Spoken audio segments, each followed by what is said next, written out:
Thank you for tuning into Abundant Moments. You know, we often think of people like David, young David, who slew the giant. We think of them as being so courageous and brave, and people like that were and are.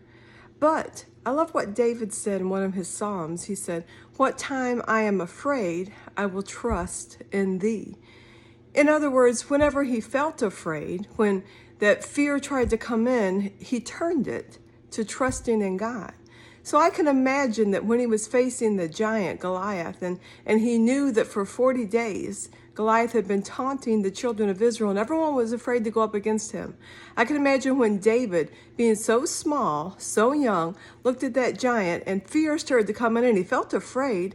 Right at that point, he turned his thoughts to trusting in God, knowing his covenant, because he said, "Who is this uncircumcised Philistine?" In other words, he knew that the Philistines didn't trust in God. They didn't have a covenant relationship with God, but he knew that he did.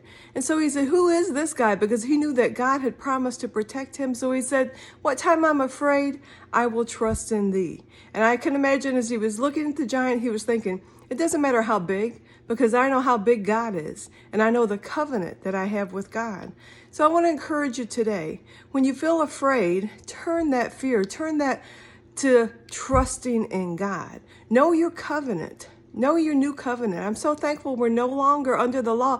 David's covenant wasn't as good as ours, but yet he knew that God was with him. And I'm so thankful for the covenant of grace, and so thankful for knowing whenever I feel afraid, I can trust in God. Thank you for tuning in.